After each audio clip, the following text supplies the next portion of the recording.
So in this question, you're asked to find the values of these expressions. Let us look at the first question. Sin square pi by 6 plus cos square pi by 3 minus tan square pi by 4. So again, these are standard angles.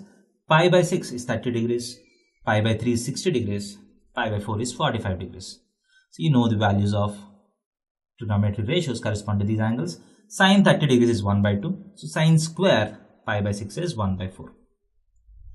Cos pi by 3 is 1 by 2. Cos 60 degrees is 1 by 2. Whole square is again 1 by 4. Minus tan 45 degrees is 1.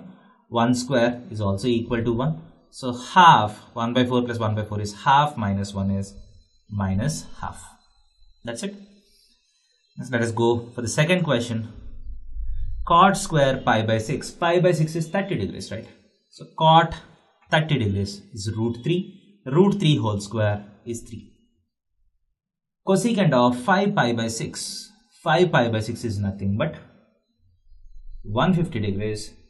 Pi minus pi by 6.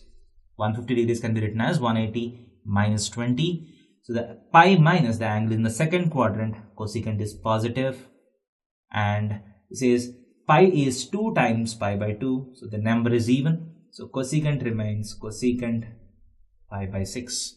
It means cosecant 5 pi by 6 is exactly same as cosecant pi by 6. What is cosecant pi by 6?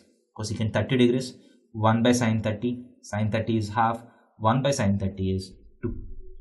Plus 3 times tan square pi by 6. Pi by 6 is 30 degrees. Tan 30 is 1 by root 3. Whole square is 1 by 3. That is equal to 3 plus 2 plus 1, which is equal to 6. These are the values of these expressions. Thank you.